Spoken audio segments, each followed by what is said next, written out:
I'd like to call this meeting of the Board of Education for the School District of Baraboo to order for Monday, November the 28th, 2016, with roll call, Mr. Cummings. Here. Mr. Coleman. Here. Mr. McNevin. Here. Mr. Meering. Here. Ms. Riley. Here. Mr. Vedro. Here. And Bodak here. Continue with the pledge. The flag is to the right of the screen.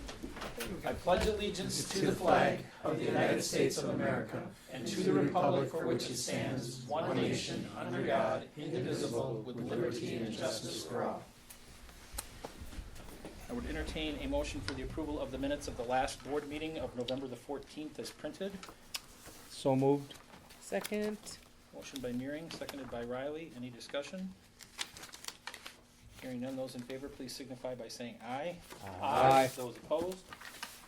Motion carried, minutes approved. Correspondence, included in your board packet was a letter from the Wisconsin Department of Public Instruction letting us know that our application for the 2016-17 peer review and mentoring grant has been recommended for funding. That's something we're doing in conjunction with Oshkosh. I'm not aware of any other correspondence from the board packet or board member correspondence. Is there any other administrative correspondence? Hearing none brings us to public viewpoint. Is there anyone here for public viewpoint tonight? Any public viewpoint? Any public viewpoint?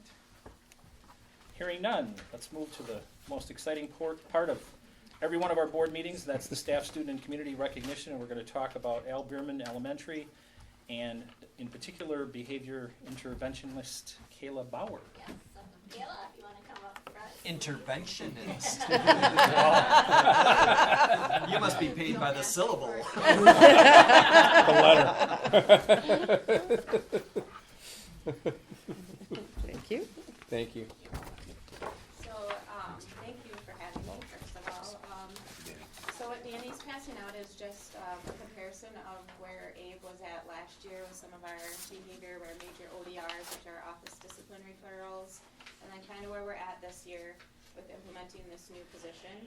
So it just kind of breaks it down for you, and then my plan is to get that out to staff every couple months, and I can update it with you guys as well. So I'm not going to read through all of that, but maybe first we can start with the video to kind of just show kind of what my job entails, and then if you guys have any questions for me, I can answer those, or if you ever want to come visit and spend some time with me, you're more than welcome to do that too. All right. This is a very special school. We've got very hardworking staff and teachers. Our kids have a ton of potential, and we're just proud of our school. But the one thing we've really struggled with is behavior in the past several years. Just like when a student has academic challenges, we have to intervene. So we have to intervene with behavioral challenges as well. Because we know you can do it. And this year, we implemented the behavior interventionist position here at ABE to give kids tools to use in the classroom so that they can stay with their mainstream class and get the academics that they need. I'm just trying to build these students up and give them a resource that they have so that they can be successful in all areas of the school. Okay, so let's restart here. And what's your goal going to be for the rest of the day? Green. Tell us what green, what the green zone looks like. Ready to run. Keeping your hands to yourself and body in your control. Right. Mrs. Bauer's position at our school has made a huge difference this year. When they need to take a break, they have those tools already available for them, right at their fingertips that they can use in the classroom. They don't have to be pulled out. They can go to the break spot, manage their emotions, and rejoin the class. And that's all with Kayla's help. We used to have all the kids would come to the office. If they would have an office discipline referral, we'd get 6, 8, 10 kids in here, and there just wasn't space for that, and it doesn't work to manage the office and manage the kids. Having Mrs. Bauer's position has helped me with a challenging student that needs more behavior interventions than I physically have time to give him. First, she came in at the beginning of the year and observed him and gave me feedback to help him with his issues. Then she helped me create a personalized behavior plan, and she checks in with him throughout the day to see how he's doing. And finally, she lets me keep teaching. Otherwise, I would have to stop teaching, and I would be, those 99% of children would be missing out she is able to make interventions for any students that need it right away. She just made a big difference being able to sit down and meet with students and have the reflection that they need at the time that it happens. Where if I had to do that, I would be missing instructional time for the rest of my class. Right. See you after school. Students need to be on task for long periods of time at school. Teaching them these skills and these tools will let them have the ability to stay within their classroom and to be able to have a voice and say, this is what I need to their teachers. My favorite dinosaur is a Bronchiosaurus. Okay. So I cannot overstate the impact that this position has had on the building in general. And so one of the things that Kayla has put together is kind of just a behavior summary. So I just want to highlight a couple of key points on that to show you for the data that it's really having an impact. So if you look into the little box that says monthly major ODRs, so ODRs, office discipline referral. So you can see comparing data from last year to this year, we have seen a significant decrease in the overall monthly major ODRs. And Kayla pulled the numbers so far for November. Last year we had 65 major ODRs. This year we had 41. So it's making a huge impact for our kids. And I knew that Mr. B couldn't be here tonight, so I just asked him if he had any words that. He's here. Oh, it's not good. Well, I will read what he wrote.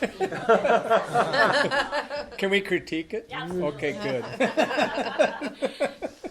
So, John said in years past, we were not able to adequately address the significant emotional and social needs of our students, and we're just putting Band-Aids on the problem instead of trying to properly care or address the needs. This year with Kayla in her new role, we are able to properly care, address their needs with meaningful supports that lasers in on what the students need, addresses their needs in a quicker and more fluent timeline with more fidelity than our previous processes. So I lost Kayla as a special education teacher, but I am just thrilled the impact she is having in this new role. So. And I love it. Kayla came to us late last year, right? And she's like, what would be ideal in this building and what I would love to do? And she laid out this role for us, and we said we need to make this happen. And we knew for John's sanity it was really important as well. But there are miracles every day going on in that building, and you're a big part of that. So we really appreciate everything that you give to this district and to the kids. So thank you very much. Thank you. Yeah.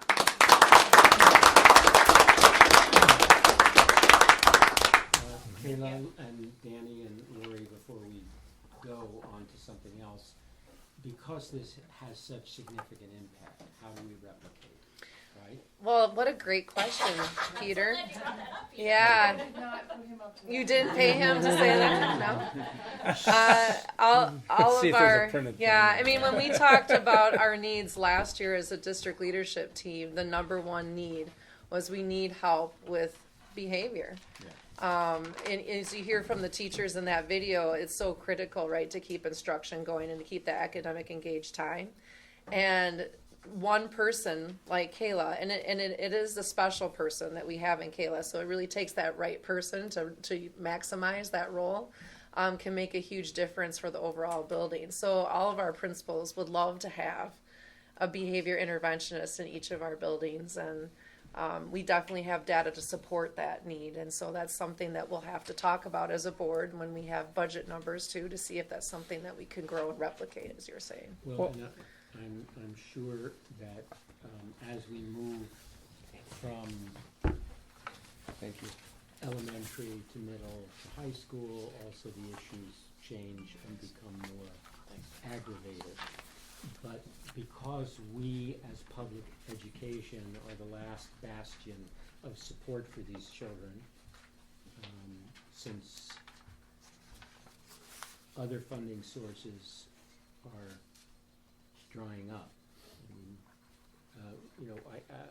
Not only do we have to look within our own budget, but I do think we have to make a case and start making demands of our state government and our legislature to support more of this kind of very highly directed and obviously exceptional best practice results to support that. Thank you. The question I would have on that too is that, you know, sometimes we create a new position and of course, does it help that, you know, even though I've lost a special ed Right. aide or teacher, that I'm money ahead with this position versus, okay, I lost the aide, even though we did get the money from the state?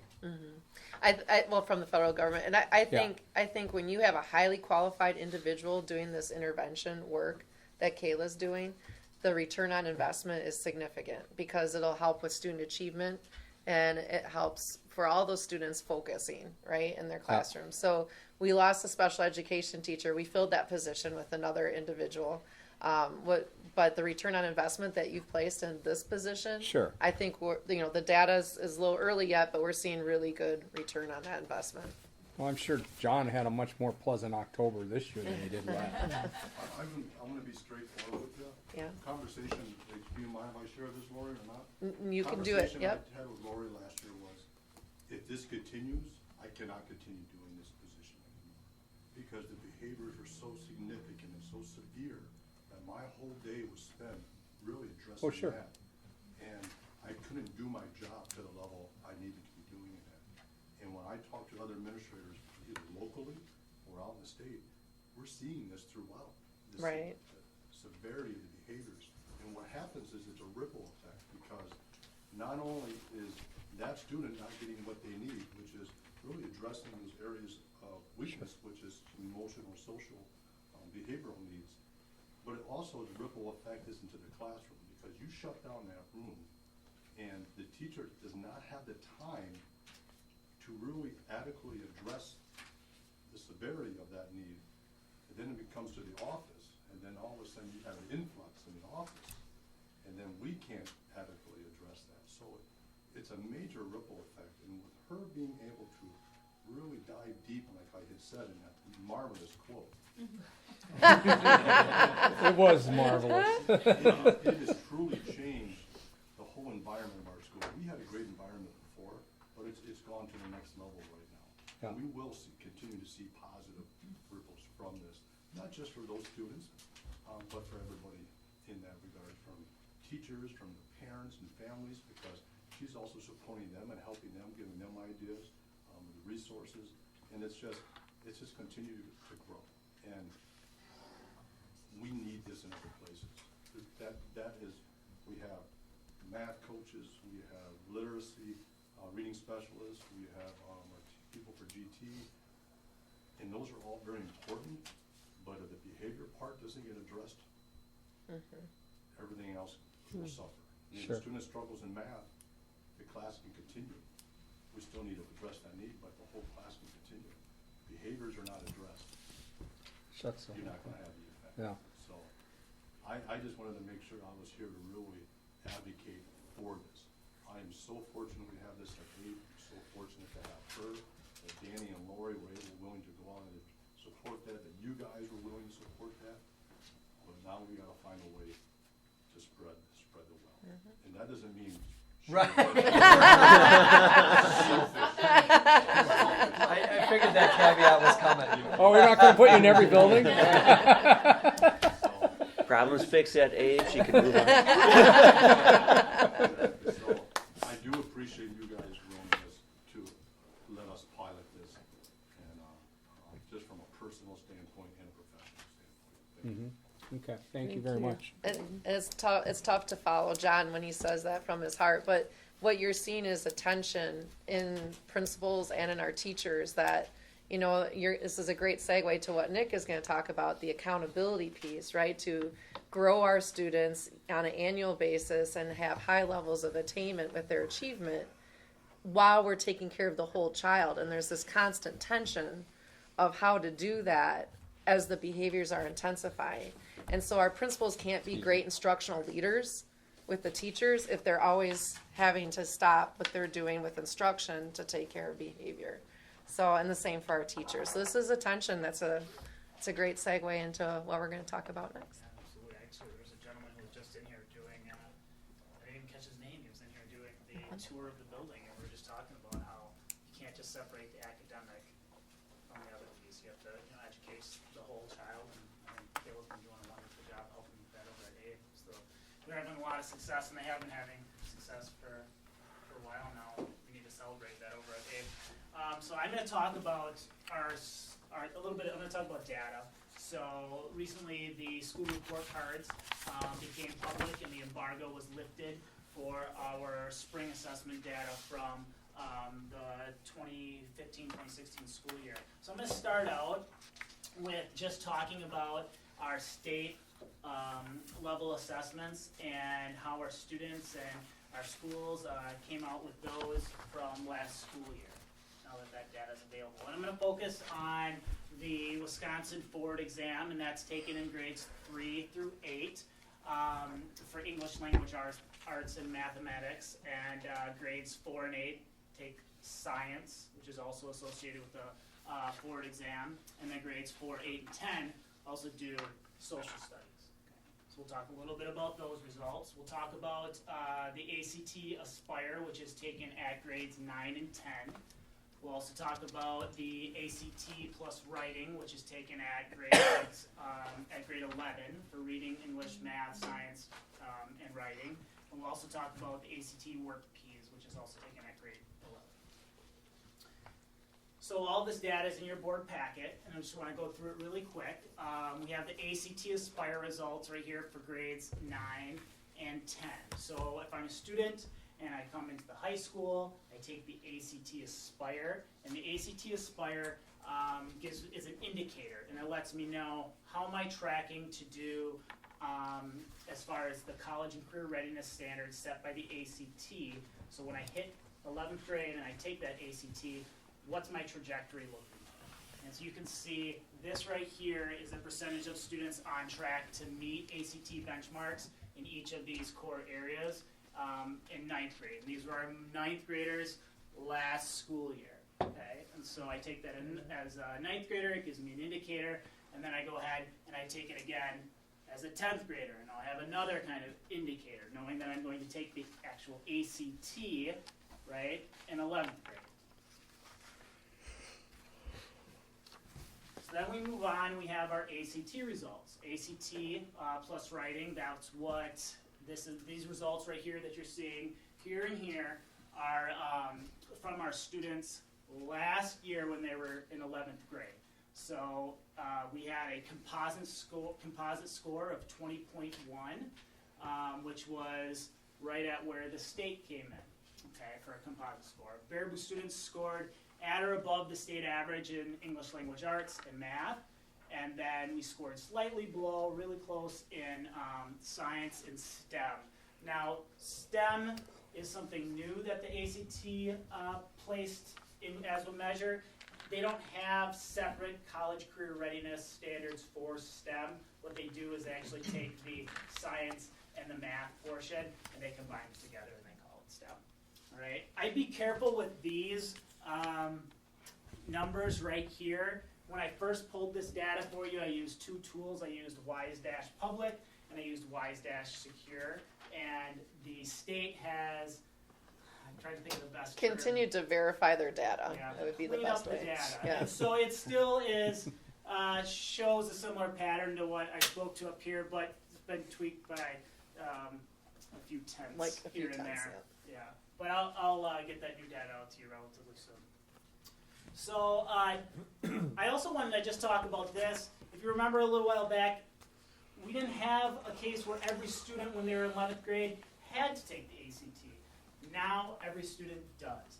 And that's, I think, a really good thing, because what you'll notice is actually our graduates, when they didn't have to take the ACT, they had 111 that were recognized as college career ready by the ACT, but then all of a sudden when we looked at our graduates for 2016, we moved up to 142. Out of how many students?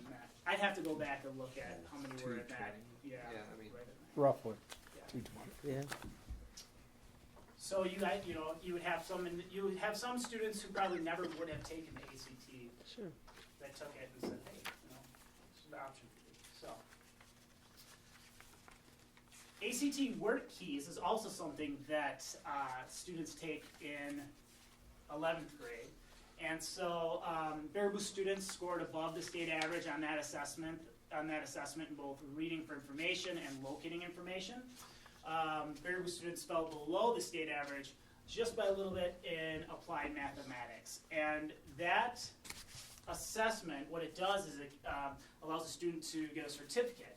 And it's a nationally recognized certificate. And the hope is to actually have businesses within the area and around the nation be able to recognize these certificates more and more, so the student will be able to come in and say, okay, on this assessment I earned a gold certificate or a silver certificate. It would be indicative of the my readiness for the workplace. So we printed those certificates out, and the current seniors have those in their hands ready to go. Is it taken at the same time as ACT? Right around the same. The next day. Next day. Yeah. But it's a different test. Different. Yeah. Okay. Are they looking at making those certificates into virtual certificates rather than printed copies so that the student can, the student can share them in an online application or a LinkedIn page? That seems to be the way that a lot of education competencies now are being recognized with virtual badges or certificates. I didn't think about that, but I'm sure actually we could, save it as a PDF and share it with the student that way if they wanted to. Yeah, it would be an option. That's becoming a more common way for students to collect those kind of competencies. Badges. So then we have our forward exam results, and this is the percentage of students who scored proficient or advanced on the forward exam in each of these areas compared to the state average. So what you'll notice is, Baraboo coming above the state average in mathematics, slightly below the state average in English language arts, slightly above in science, and then also slightly above in social studies. And we'll dig into our school report cards in a moment, and you'll see some of this reflected then in our school report cards. So when we talk about our school report cards, I wanted to share this data with you first, because primarily the data in the school report card is going to be reflected on these assessments, right? And so keep that in mind. A lot of times what we do when we're looking internally at data is we like to triangulate our data. So rather than relying solely on one assessment, we'll look at multiple assessments. We don't really have the option with this. Primarily we're pulling ACT, just the ACT plus writing, not the ACT word keys, not the ACT Spire, to look at the high school report card. And then we're looking at just the forward exam to look, and I'm cautious when I say that, to look at your middle school and elementary. Keep in mind that forward exam, the year before was Badger, and the year before was WKCE, and a lot of times they're looking for growth and achievement across 3 now different assessments. It's not ideal. Guys, keep that in mind. It's going to, hopefully the state doesn't go goofy on us again and decide that they're going to change the exam.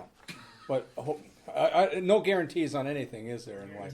No, but I mean, but at least going forward with hopefully the forward exam, that we can at least get consistency with the testing. Absolutely. Right. And we've done a report card deep dive. We've got a mini team from each building that have gone into the report card and looked at it. A lot of times we're coming away with it, but we hope to be able to look at trends over time and things of that nature. But different assessments have different benchmarks that have been set, have different priorities that they're focusing on, and so consistency over time will help. Mm-hmm. And I told Nick I was going to insert this piece. One of the things to keep in mind too with the forward exam and with the ACT is that in years previous we were measured to one set of benchmarks, and so not only has the test changed, but the benchmarks have changed and they have been risen again.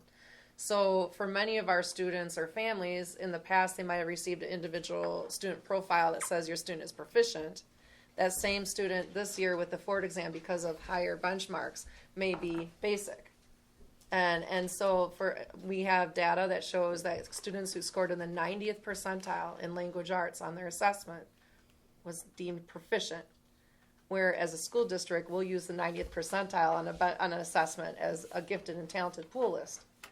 Right? So I just want to impress upon you how those benchmarks have been risen and the impact that has on individual students and families to really understand where their kids are scoring. And on the Wisconsin State Journal, when that went out, a good month ago now, and it said that 40-some% of our kids in the state of Wisconsin can read. But they're saying 40-some% scored proficient. But keep in mind, it's at the 90th percentile that they have to score to be proficient, or it's between the 75th and 90th percentile on an assessment to score proficient. It doesn't mean that only 40% of our kids in the state of Wisconsin can read. And where was, like, if you say 40% this year, where was the assessment last year? I think it was more around, I don't recall. Do you recall?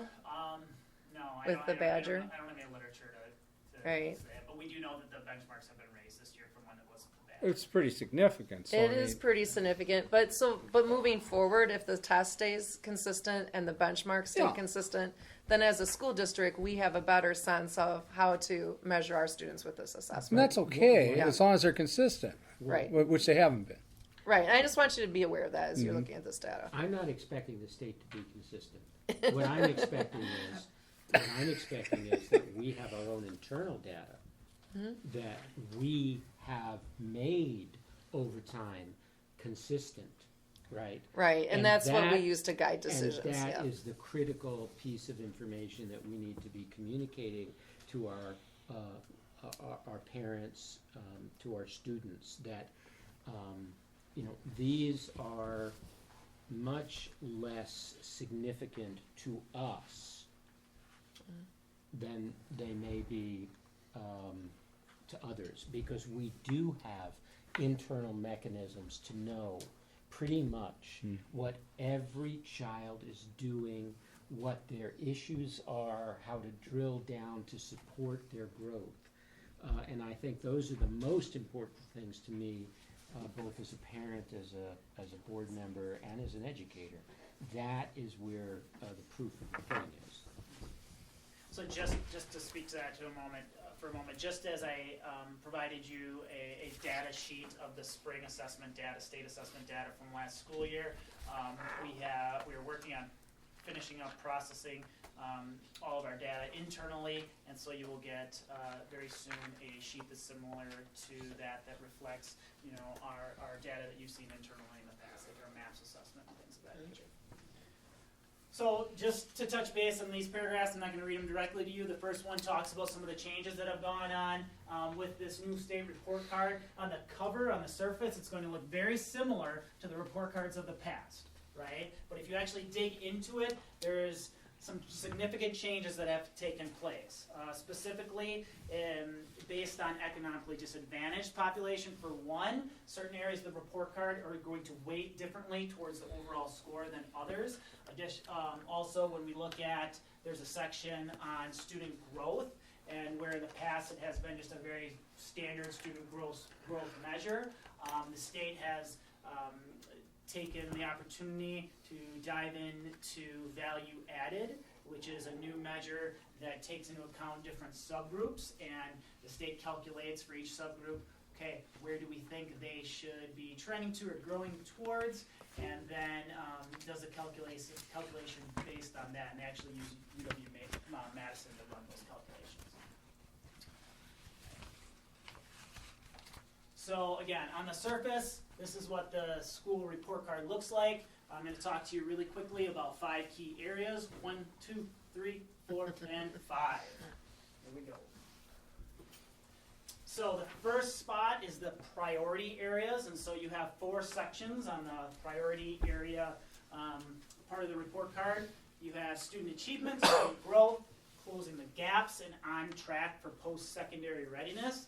The first part, student achievement, it takes a look at 3 years worth of data and weighted more towards the most recent, and it says, how are students doing on the state assessment, right? Very kind of simple and what we've looked at in the past. Student growth is where it looks a little bit different. That's where they start to dig in and they say, okay, how are your students growing over time? Okay? And think about that. So to do that, you have to look at multiple years worth of data, which means that you have to look at WKCE to Badger to Forward. You'll notice on the high school report card, there is no student growth section because the only measure that they use is the 11th grade ACT. So you don't have a cohort of students where they're using a measure year after year after year to track their growth. So that's taken out of the equation for the high school. Another piece with this, instead of being a standard growth measure as they've had in the past, this is where they calculate, okay, we're going to look at your economically disadvantaged population. We're going to look at your special education population. We're going to look at your English language learner population. We're going to calculate how much we think each of those subgroups should be growing over time, and then we're going to assess how you're doing for those subgroups. Closing the gaps. That's another section that can get a little bit tricky. Okay, for this, they look again at subgroups. They look at economically disadvantaged population. They look at special ed. They look at ELL. If you have enough students to measure within your building or district, you need at least 20. And they'll say, are you closing the gaps for that population of students? So an example of that would be this. I'm going to look at our economically disadvantaged population, and I'm going to say, let's look at their trend line over time. Are they trending as to close the gap compared to their non-economically disadvantaged peers within the state? It's kind of complex, but that's the way they compare it. And they'll say, okay, if they're trending, that they're closing that gap, that's going to work in your favor. If they're trending that they're not closing that gap, it's not going to work in your favor. And that's, I know I'm going through this kind of fast, but if you have any follow-up questions after the meeting, you can be sure to ask me about it. And then we have on track for post-secondary readiness. And what you're going to see is you're going to see a number of indicators in there. You're going to see like graduation rate, attendance rate, 3rd grade English language arts achievement, 8th grade math. Well, why did they pull those out? Because those are research-based indicators that say, hey, if a student's doing well by 3rd grade in English language arts, if they're meeting what we would say our benchmark is, their likelihood of graduating, going on to college or career ready, or being college or career ready, it significantly increases. And so that's why they pull out those specific indicators, and they measure how you're doing on those.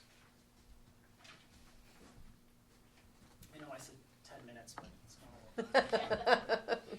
This part is your demographic information for your district or perhaps your school. Okay? This plays a significant part because now, again, we're looking more than we ever have at those subgroups, and they play a part, right? If you have a subgroup where you have at least 20 students in a school, then that's going to play a significant part, and I'll talk about that in just a moment. And then you have student engagement indicators.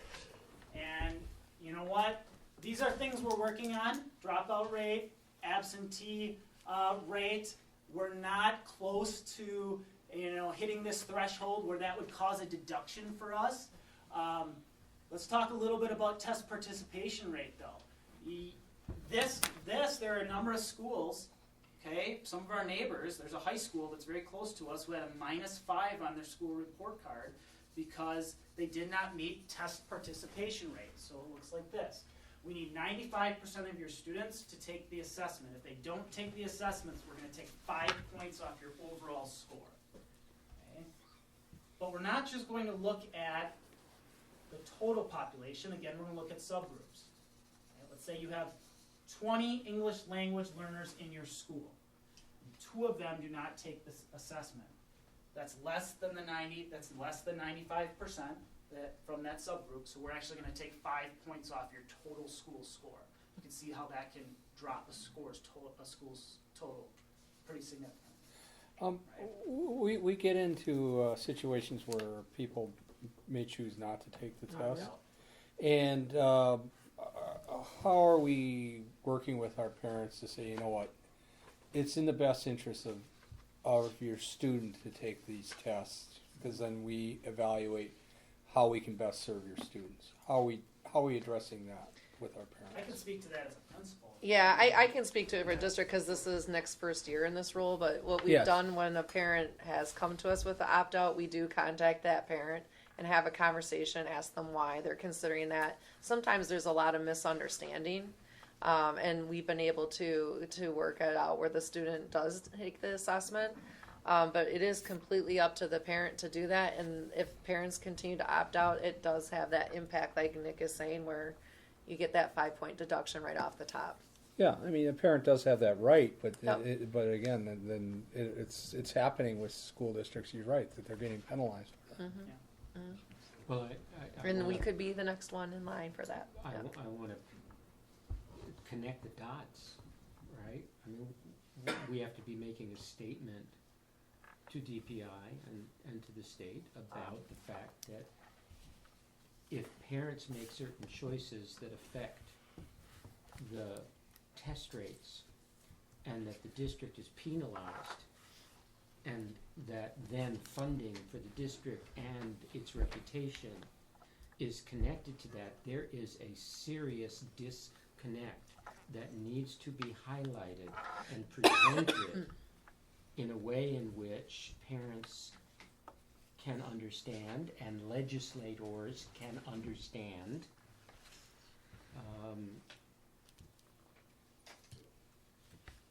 Because it is very easy to create a perception that our public schools are failing when they are not. And that has to be addressed head on. And so I think it's very important that that information be communicated to our parents and to our community. I don't know if the BNR is here. Josh? Oh, there he is. Yeah, Jake, I'm sorry. here. I think it's critically important that, this issue be identified as a part of what it is that is going on in our state, not just in our district, but what we're facing as a challenge over which we have no control. And yet it defines us in the eyes of our community and in terms of these tests. Thank you. So I believe this is the last of the 5, and this is just the indicator of the students that scored proficient and advanced on these state assessments. And they compare the percent in your district or in your building that scored proficient and advanced in English language arts as compared to the state average, and then math as well. This is the slide pulled up from the district, from the district page, and it's showing that we're coming in slightly behind the state average in English language arts, but above in mathematics. And I think, if you looked at our elementary and our middle schools, I would say in many of them we're significantly above the state average in mathematics. We're having a lot of success with our math curriculum. In English language arts, we're having, and it's varied success in different buildings, but definitely, it's somewhere where we're going to be putting our focus moving forward. So, the last part, of course, the score, right? The score. So, what you have is you have these different ranges of where you fall, and then you have stars that are associated. Those are new on the report card.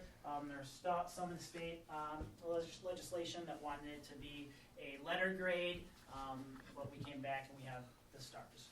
So this is where the district fell.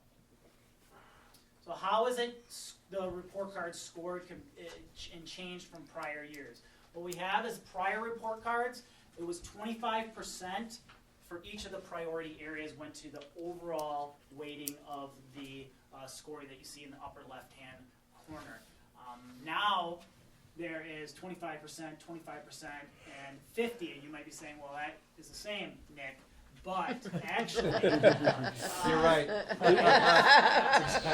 Good catch. But actually, what's done now is they look specifically at economically disadvantaged population. Okay, it's a sliding scale, and the sections here are weighted differently based on that. So if I'm a school who has maybe 2% economically disadvantaged in my school, then the majority of the weight is going to be placed here, okay, between these two sections.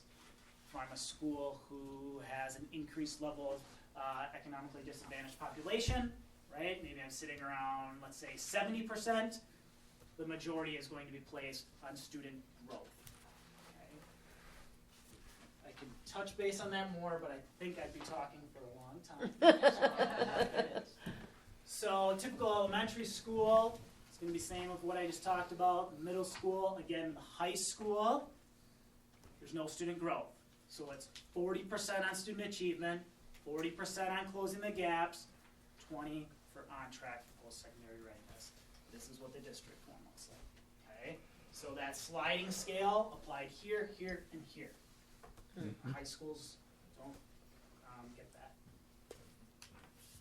So here's an example. This is Gordon L. Wilson Elementary's school report card.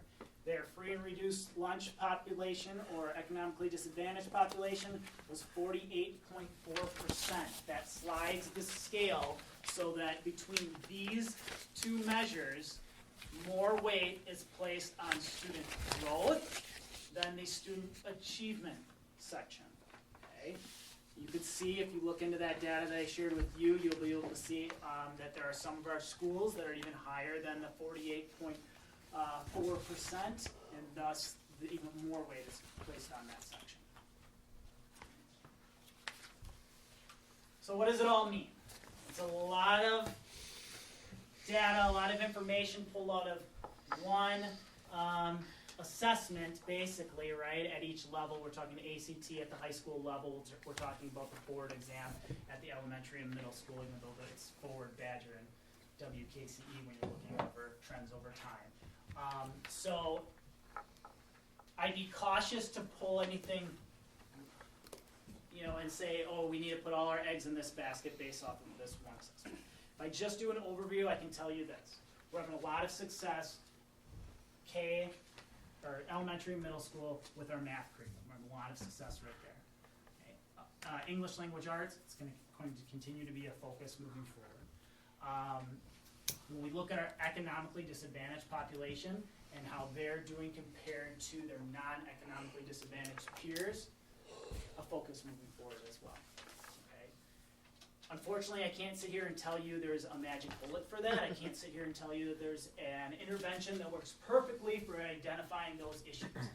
I can tell you that there's a lot of work that's happening right now about getting, and this is K-12, getting incredibly clear, this is just foundational curriculum work, on what we want kids to be able to know and be able to do, and our expected level of rigor at every course, every grade level, every content area.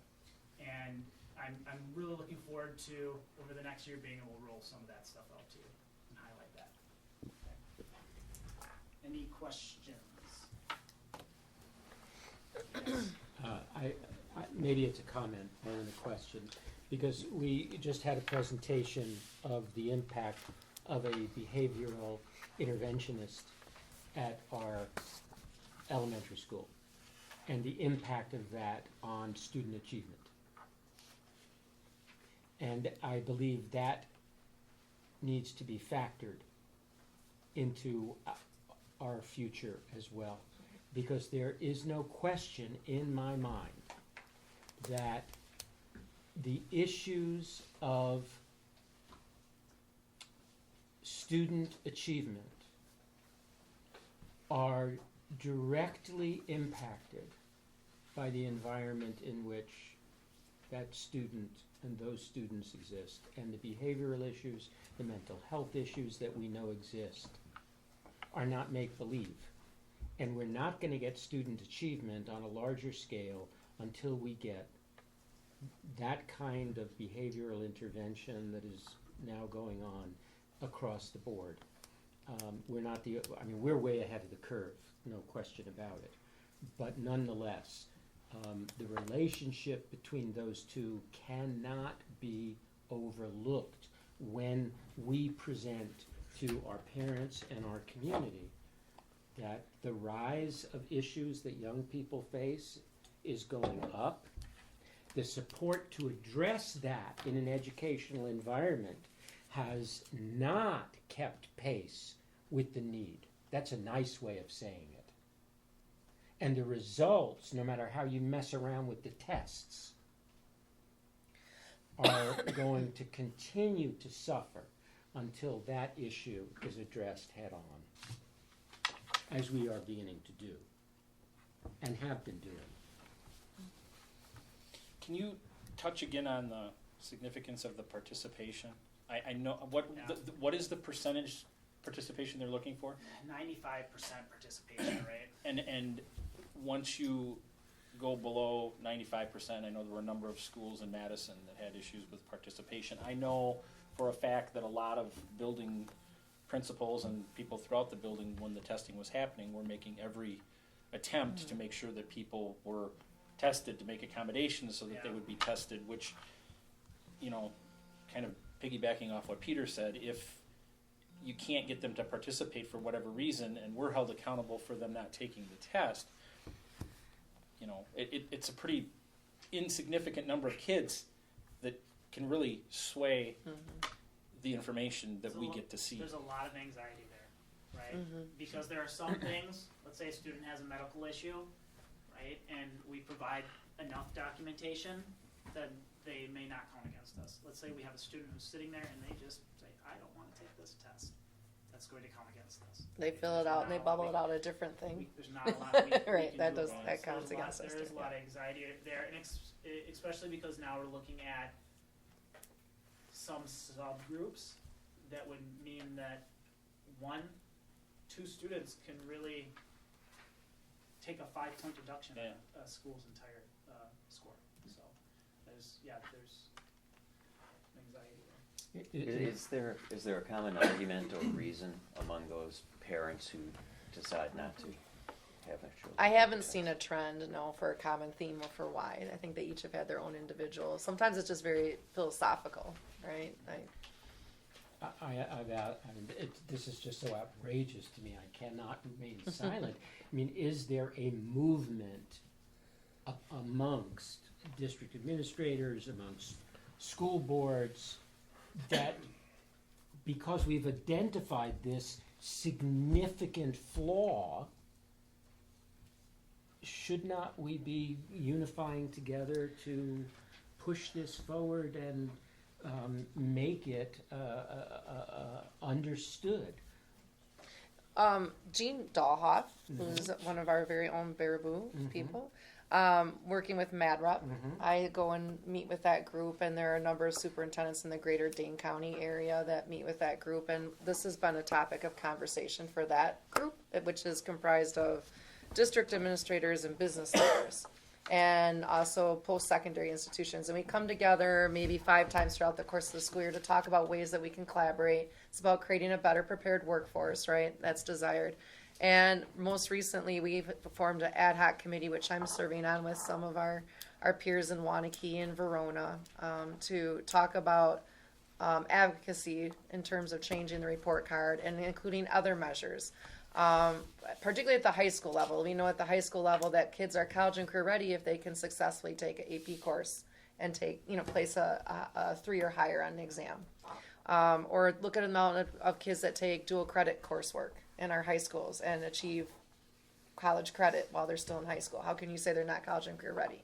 Right? So right now there's a lot of assessment and one assessment in each of these building report cards. So it's a high stakes assessment for accountability for school districts. If we can include more measures on the report card, because the report cards aren't going to go away. There has to be some form of federal and state accountability. But if we can add measures to report cards that gets a better, wider picture of what we do with our students, I think that's the desire of that particular group I'm working with. Across the state, there's a lot of frustration with school districts around being summarized with 1 score. Because the work that we do with kids can't be summarized by 1 score. But for accountability, there needs to be something, right, that people can look at and make those assessments for themselves. Not an Well, answer you're looking for. Well, it's a beginning. Look, I want to encourage a mass movement to bring to the attention of our community and our state that there are significant flaws, and that those flaws change the perception of reality significantly of what it is public education is accomplishing. And we have to resist, especially now. Thank you. Unless there's any other questions for Mr. Carls, I'd like to move along to Mr. Langkamp, talk about And Karen green also and got healthy. And Carol? Karen will Karen. Sorry. Karen's the real expert in the room. We're gonna give all She's the gonna be questions more to than you your though, Vanna Jim. tonight, yeah. Just because you said that. So, here to talk about green and healthy schools, talk about what it is and what it involves, and then we're going to kind of finish with reporting on a conference Karen and I went to at the end of October that we learned some great things from, and I think can be things that we can use moving forward in terms of the, especially with the building project that'll start up sometime next year. Green and healthy schools, the idea came up in our modernized community campus strategic planning group. It was back in August. We had a small group. I think there's like 3 of us in the room, and we're trying to finish up our assignment of what goals were we going to have this year and strategies and things like that. And at that time, I said, when I think of modernized community campus, the word modernized to me means at least 2 things. I think number 1 is technology. When you walk into a building, you see a nice, new flat screen TV. You got wireless, great Wi-Fi, and things like that. That to me feels modernized. And then the other piece I said is, it's green, and whether that's recycling bins around, or for example, I was recently in the Cross Plains Public Library. You go in the restroom, they've got a hand washing station that's powered by photovoltaic cells using the light in the bathroom. And so you go in there and you go, wow, this is modern. This is really a great building. Were you saying solar? I was, yeah. Thank you. So when I was talking about that, then Dan Rohde happened to be there and said, boy, you got to talk to Karen Olson. She in her previous district worked on this program called Green and Healthy Schools. And so I did, so I talked to Karen, and like I said, I was only half joking. She really is the expert on this. And so she and I have been talking a lot and working, and again, we believe in this 100%. We really want to see this happen. So again, so what is it, or what does it involve? It really has 3 goals to start with. And number 1 is obviously reduce environmental impact of our building and our everyday operations, and obviously reduce environmental costs, energy costs. Number 2, improve health and wellness of our schools, both students and staff. So we have an employee wellness committee and program, and they'll be a big part of this program. But we also want to extend this, and there's programs and things we want to focus on with our students in terms of improving the health and wellness of our students. And just, again, air quality and just the environment around. And then number 3, the third goal really in the program is to increase environmental and sustainability literacy. And this is a key part of this that is really ready-made. I know our science department right now at the high school is very, doing a lot of this already, and again, passionate about this, believes in it, and offers opportunities with our students as it is. Before I go on to the other thing that's kind of a distinction that we had to make in the application process is you apply as a school, not as a district. So at this point, we've applied to be a green and healthy school for the Baraboo High School. So it's not district-wide. We would love to see it, and we'll definitely do our part at the high school to start it and learn and grow, and we'd love to be a model for and help other schools. But as of right now, it's Baraboo High School. So then in those 3 goals, they also break down 9 separate areas that you focus on. You can see the list there. Energy, recycling, and waste management. And again, I haven't dug enough deep to know exactly what is covered in each one. Maybe later Karen could answer questions about that, but there's 9 different areas that you kind of set your goals and make some action steps and make some improvements in each of those 9 areas. So then, based on those 9 areas, they have 4 different levels of certification. So you start by just registering and provide your statement of intent. And then again, as you get one focus area, you hit a level. Midway through, you hit another level, and obviously you want the goal is to make progress in all 9 areas. So we're a Sprout school right So now. as of November 3rd, we are probably so we've registered and we're ready to go. Can't wait till we're a sugar meet. Didn't see that one on Twitter yet. So what do we do now that we're this fancy Sprout school? So what you do is we develop a team, and the team is students, staff, not just teachers but staff. I'm sure food service, again technology, and custodians, people like that, and community members. And in talking to Karen, and this is again where her expertise comes in. She talked a lot about the importance of the students and the community members. So I don't know if you wanted to say something about that. You get to choose what areas you really focus on, and you start with really an audit of what you have and where you want to go. And it's really important, I think, to have students drive those discussions of where do we want to go and what do they notice and what do we need, and also community members. And parents become great advocates on your team, and that leads to community members that then say, hey, where I work, maybe this person can help. And so it grows that way real well when you have kids.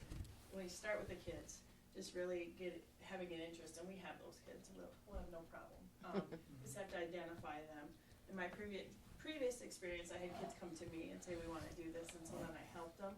This is a different start in that we have kids that I know will be interested. We just have to kind of throw it out to them, and then we'll have them make the decisions on where to go, really. I would also say, since we are engaging in massive referenda regarding the high school, that this program melds beautifully with it. Works well. It's not massive. Small steps. Call whatever you want. We got, it's great, good stuff. Community members, do you have any that we can identify at this point? We have some identified that we're going to ask, Oh, that you're going to ask. Okay, so. He just registered us, so we're going to.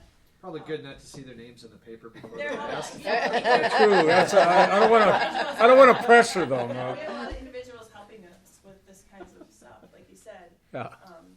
In our science classes, that I'm sure will jump right on board and partner. Absolutely. I'm sure. I know many of them who would. That would be great. As far as the community goes, and I put this in our application, I mean, we live in just such a unique part of the state with Devil's Lake and Mirror Lake and the Crane Foundation. I mean, there's a lot of local interest and appreciation for the environment and our surroundings. So I think we wouldn't have any trouble finding people that are passionate about this and feel strongly about this like we do. Mm-hmm. Absolutely. So that's what Green Health, that's kind of the program in a nutshell. And then so we wanted to talk a little bit about the last Friday in October.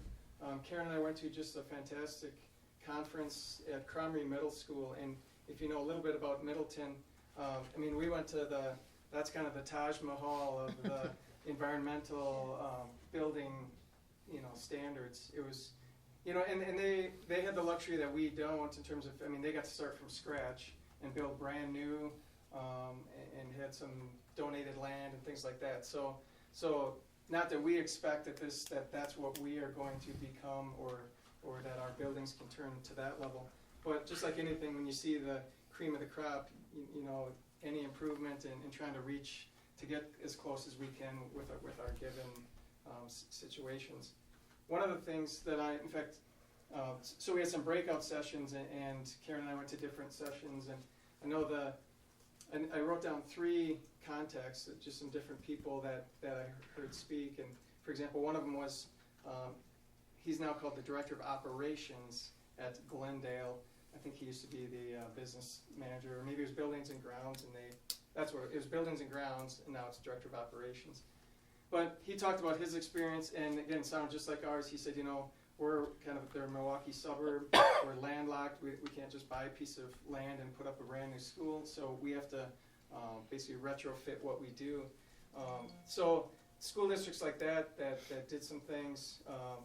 The one example that I heard more than once was Nicolay and then Fort Atkinson were examples of schools that said, one of the things we did is they now heat their pool with solar power instead of the old, boilers or whatever.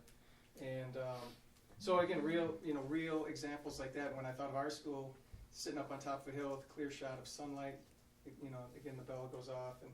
And those are, it takes some steps to get there. Those aren't first steps by any means, but those are motivation and inspiration for our district to say, wow, if Nicolay can do that, again, in their physical situation, or Fort Atkinson, which is a fairly comparable district to us, if they can do things like that, then why can't we? And at that workshop, I went to sessions on student engagement, and I heard some great things. I had some students from Middleton High School talk to me about what they did in their school in terms of like recycling and plastic and reducing waste, and then they've taken their kind of show on the road. They became the Middleton High School Plastics Alliance, and they go into their elementary schools and other schools to help them recycle. And I also heard from KEEP, which is a program that I've worked with before. It's UW Stevens Point K through 12 Energy Education Program. Worked a lot with them, and they provide ongoing support once you've entered this program. And that's one of the great things. You can go like on a webcast every Tuesday and talk to other schools working and what they're doing. And they have online courses, and then let's say you want to have a project, you do an energy audit of classrooms and you find out, for example, right now we probably have too many banks of lights on. And so our kids would use light meters and watt meters and talk about what is the optimal amount of lighting for good learning. And they would then find out what light we have, and we have a lot of the equipment, or it's on loan through KEEP. Then they'd come back and they'd give the students would give each teacher specific suggestions for how they could reduce energy in their classroom. And KEEP will provide that support all along. They'll come in and work with your class. Like if you're all beginning an energy audit, they'll bring in experts through their contacts to come right to your school. They provide great funding opportunities once you have a plan. It's been my experience with this program that if you have a plan, you can find some funding, which is really great to like do a project with your class. Those are some of the things that I was reassured of when I went to the workshop. You might want to look for partners within those strategic planning committees that we have, because those there are business leaders, there's expertise, community engagement. I bet that you would find some great assets. Well, I'm pleased that we're going forward with this. I mean, obviously I want it in each and every one of our schools. Obviously, though, you're standing right in front of what's really important right now as we're moving ahead with our referendum, so we need to make decisions. But I'd love to have our students involved with those decisions too. I'm ready to take it all the way. I know. My experience, in my previous district, I went through 2 renovations, and we had students by the end sitting down with architects, talking about, we need banks of lights to go this way, so the teacher can only shut off the front and not, So if we can get a group of kids that's passionate about what we're doing, they'll have great and fine-tuning suggestions. They want, don't change the dollar amount by any means. That just are those practical things, like how are we going to bank the lights and where are we going to put a window and those types of things. And talk about being college and career ready. Yeah, in both regards. Yep. And that's what we're driving our students towards. And it's kind of nice in the end to save us a couple dollars on our BTUs and our electricity needs. Green. Yeah, part of our building. green schools. Yep. Now, how do we fold the other group that presented 6 months ago back into it. I think, Karen, were you part of that group? The KEEP group. We have a group of individuals that went through the KEEP program, right? Yep, Okay, because they did a class, yes, they have done some auditing, and they used, so a few of our courses at the high school, or it fits into the curriculum. So what I mean is that they did do some energy audits of classrooms, so we have already some baseline data to build off of, and then we'll just expand it depending on what areas of focus. You know, if the students are interested in transportation, then why aren't we riding our bikes to school? What does our campus look like in terms of walking and riding bikes and things? Then we'll maybe go in that direction, or wherever, what areas they're really interested in. But we do have some data from that cohort, yeah. And you've got a student base built in that, was it a mimicry? Yeah. Were you part of that? Biomimicry. Okay, so tell us about that. Well, we meet tomorrow, that group, so again, the students will decide. Like your daughter's on that team. I seem to know about this. But Jane McMahon and I are leading 8 students that are part of a CISA cohort through grant money to look at biomimicry in nature, which is mimicking something in nature to mitigate climate change issues. And so at the first workshop we went to, we really led them to focus on like what can you do in Bearable to mitigate climate change, because that's a huge issue, and they really hit on some things about our wooded areas, the river, and then they got to our addition. We were like, hey, so and then tomorrow the brainstorming begins. So that group will meet as a cohort of students. By June, they have to have a presentation for the grant that they're a part of. So that we're hoping there's big overlap there. They're very busy students, as you know, so we don't want to say, can you join another committee? But they're doing work that will definitely, they'll be able to help the committee with. Well, they weren't sure if they would get board support, and they'll get one vote. They're looking at how in our existing building and our addition, how we can do measures to mitigate climate change. So they're looking at energy uses and pollution and all of those things. So there should be a major overlap there. Make sure they look to the roofs. They already, we've talked about if, in some of these areas that won't have windows, if we have to go to a roof, what could a light can do? Had that great experience too, so, yeah. All right, great. Any other questions? Thank you very Thank much. you guys. Great report.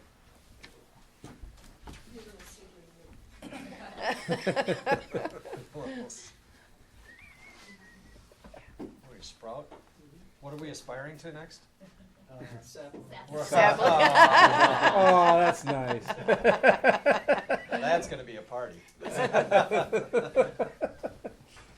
Okay, brings us then to personnel recommendations, and we have approval of a resignation. That's Christina Beams for communications, marketing, and project specialist. And I would add for a motion in the acceptance of that resignation that the effective date or the last day of her employment with the district is January 31st, 2017. I move to approve. Second. Motion by Meering, seconded by McNevin. Any discussion? Hearing none, those in favor signify by saying aye. Aye. Those opposed? Motion carried. Brings us then to B, which is the posting for that position. Entertain a motion to that effect. I move to approve. Second.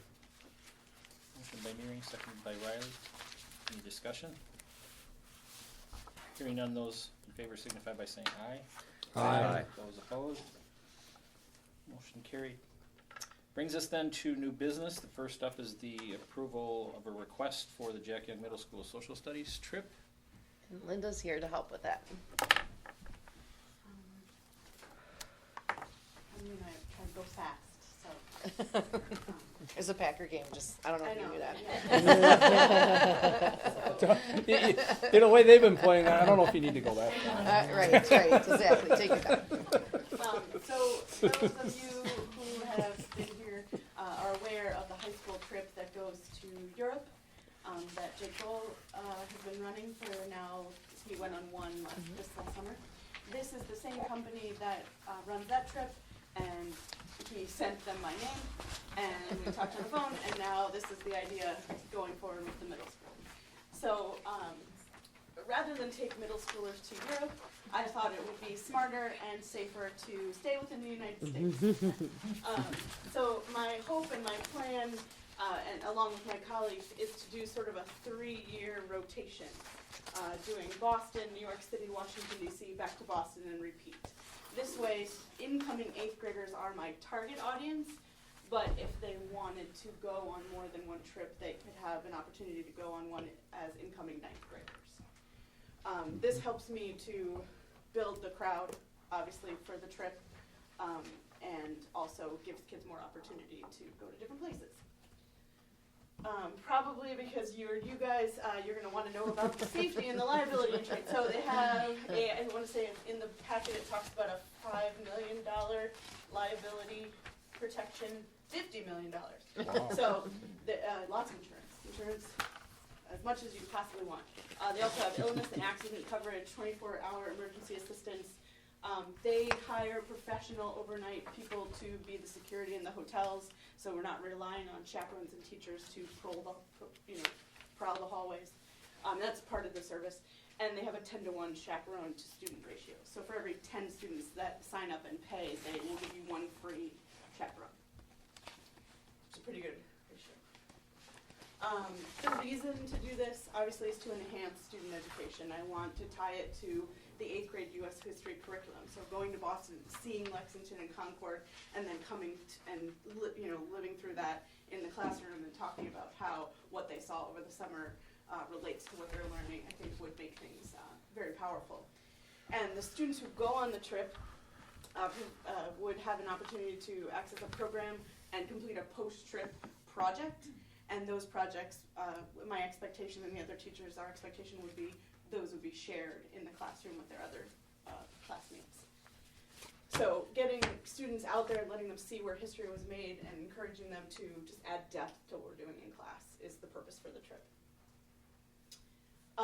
The company gives us support in the planning of the trip. They help manage payments, so if you and your 6th grader sign up to go on this trip, you can make regular payments. You can call someone at the company and get your balance and talk about how to make that work. Everything is included, meals, hotels, flight, everything, bus included.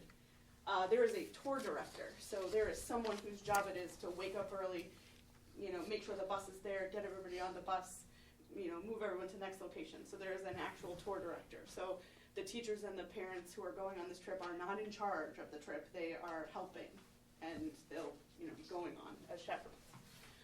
In the packet, there's a sample itinerary.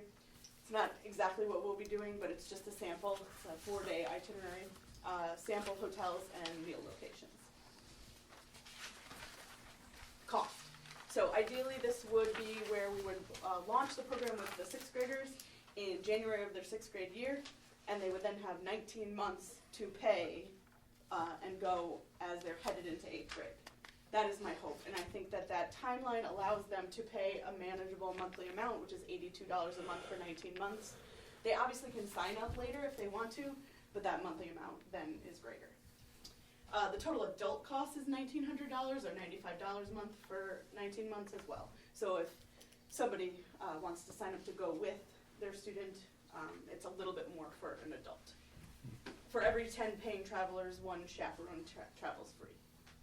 So if we wind up with 50 students who sign up, which is kind of the goal, or somewhere around 40, we would get 4 adults who could travel for free. Send me an email if you're interested. Just additional things. We can raise money towards the trip and send it to the company, and they will reduce the price for everyone, which was important to me, because if I'm going to do fundraisers, I want to make sure that it impacts everyone. We could raise money for scholarships and pay towards a specific student. Specific students could raise money, and then they could send that in for their total. So there's a lot of flexibility with the fundraising. The price is based on flying from Madison to Boston. Like I said, the target population is incoming 8th graders, but incoming 9th graders would also be welcome. And they hire educators to plan and run these tours, so they know how to plan a kid-friendly trip. We're going to be doing things like you can go on the boat they do like a simulated Boston Tea Party. You can throw stuff off the boat. I'm signing up for that. I want that.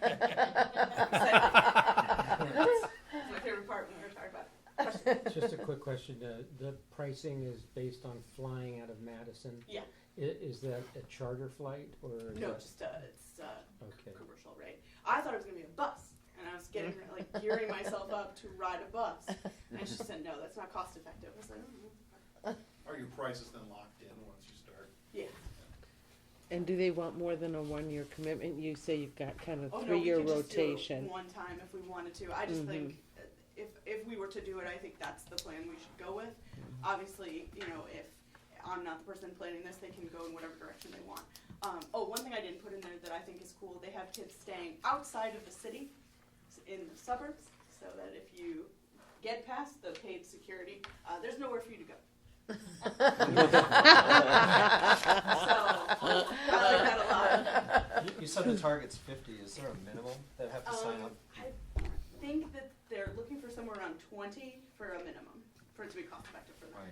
Right. I just have again about the flying out of Yeah, Madison, sure. because I do fly a lot, and certainly out of Chicago or Milwaukee, What's the maybe a ratio lot on that? less expensive, and taking a bus from here to Chicago or to Milwaukee is not a big deal. And I can ask I mean, them you for can that. check with them, because the flights out of Madison are significantly higher. Great. Yeah, no, and they'll work with us. If we say we wanna do this and I then do think that, you'll see they'll do 200 or it. 300 at least differential for student. We can look into that. Move to approve. Second. Motion by McNevin, seconded by Bedro. Any further discussion?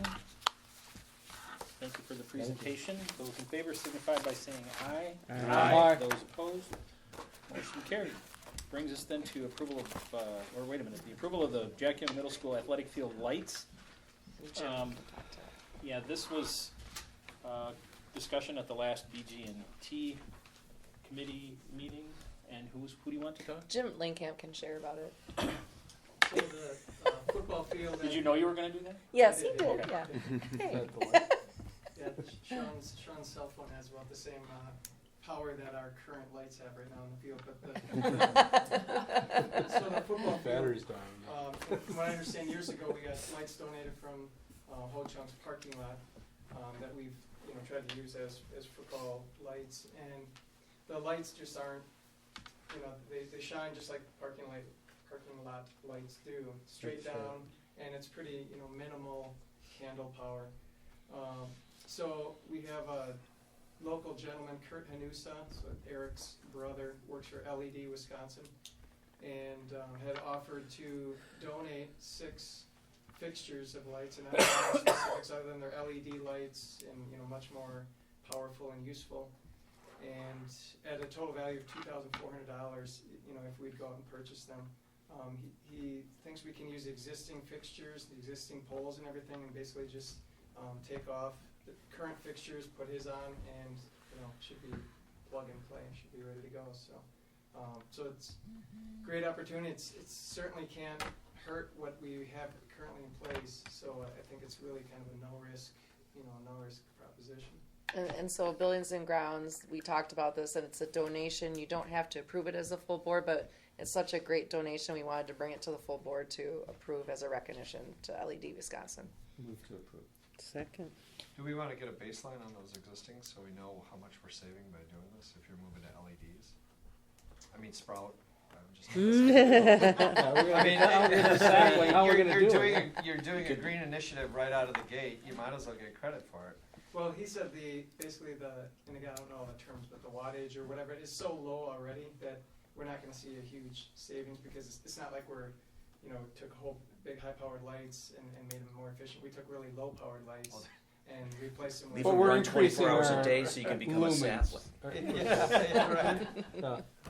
We're increasing our lumens, or the Right, ability exactly. to see out there, Right. so, which is Well, good. the LED banks are 350 watts, and what's there are, on each pole, there's 3 lights on each pole, if I remember. Right, yeah. There's 3 lights on each pole, and I think the 3 lights are like 150 apiece, something like that. Sure. So depending upon if all 3 that are currently on the pole are removed, as opposed to leaving several and adding the LED to expand the lighting, not only on the sideline, but also on the field, and that's something that they need to investigate as to whether or not it's advantageous to leave some of the old lights, because if they're removed and all we have is the new LEDs, it may take away the lighting that's on the sideline. So they're gonna look into that. So I don't know that I would present it as a cost saving, but it certainly is a better way to light the field, a more efficient way to light the field, and in the end, if the LEDs can accomplish what they need to without the other lights that are there now, it would be a save. Mm-hmm. Well, it's an improvement, period. Plus an improvement. Less light pollution from what's going on there now. So having a recommendation from Vedro, seconded by Riley, to accept, I would also ask that the district, whether it be the district administrator on the board's behalf, send a thank you to them. And just for information, the hope is that we can do the changeover on our own, with our own staff, so that we don't have to employ anybody to do that. So that wouldn't be any cost to the district other than our manpower to do it. Those in favor? Aye. Those opposed? Thank you. Again, I'll turn now to finance for the approval of the receipts and disbursements. Move to approve. Second. Motion by McNevin, seconded by Cummings. Any discussion? Hearing none, those in favor signify by saying aye. Aye. Those opposed? Motion carried. Again, to finance for the property liability insurance renewal. We reviewed it, the premiums are up just about $500 over the prior year. We're gonna see a reduction in our work comp premiums, which is good. We had better experience, better loss experience, so all in all, we're staying with EMC, who we've been with for 15, 16 years. We're gonna take an opportunity in the future to review some of those limits, but other than that, we recommend renewal, and I move to approve the renewal with EMC. Second. Having a motion by McNevin, seconded by Coleman. Any further discussion? Hearing none, those in favor signify by saying aye. Aye. Those opposed? Motion carried. Brings us then to E, which is the discussion and possible action regarding the former admin building located on Second Avenue. It was a directive of the board for administration to solicit council's advice on how to move forward. And Lori, through Mr. Sutherland, has a process for the board to follow. The first step for the board to follow, and I'll read the motion shortly, but it's to get the process moving, and in effect it will allow us to ask for RFPs, which is the request for proposals, as opposed to bidding. And I take it that it's some legal concern as to why it's not called a bid, but nonetheless, the expectation would be to solicit for RFPs. The recommendation from council was to enter into an agreement not later than March the 1st. I don't know if we need to extend it out that far. Right, so the request for proposal process, as a board, you can decide, do you wanna keep that window for proposals open for 45 to 60 days? It's really your choice. I think the March 1st in the motion that Kevin has as an example from Mr. Sutherland, just make sure that the process itself is complete by March 1st. So it can end sooner than that, but you might want to include in your motion how long you want that window to be, for 45 or 60 days or somewhere in the middle. Where do we stand on getting together a marketing package? Great question. So Christina has actually been working with Boardman and Clark on language to include in our advertisement. She has a great draft ready to go. Our target is to have it to shoot out tomorrow. The Beams are in North Carolina right now looking for a home, so might be a little bit challenging to get it out tomorrow, but I know she's prepared to work with us while she's gone. So sometime this week we can get it out. Well, what if I would recommend in the motion then that the RFPs run for 60 days from the first date of the publication, whatever that date Yeah, might that would be great. So we're not pinning anybody down to a specific date. That sounds great. Yeah. Just include in the posting or advertising or solicitation, whatever it's going to be referred to as, that 60 days from the first publication is when. How do we make sure that we do this in the most organized manner, rather rather than having staff do tours of a building, 4 days a week, because every phone call means I want a private tour, we're gonna be setting up like 2 tour dates that people can go through and take a look, rather than, otherwise, Yeah. everybody that calls that wants to walk through it, we're not a realtor. Yeah. We're taking proposals. I think we should provide adequate opportunity to go through and see the building, but I don't think we should be doing it every day of the week. Well, I've shown several groups through there already. I had a phone call today from a gentleman that wanted to look at it this week, and then he called back and said his schedule didn't allow him to, so he's gonna wait and look at it later. But I don't think we need to have the committee level do that, but I think between the committee members of BG&T, I'd be more than willing to show it, and I'm sure Gary would be more than willing to show it. Mike wants to show it.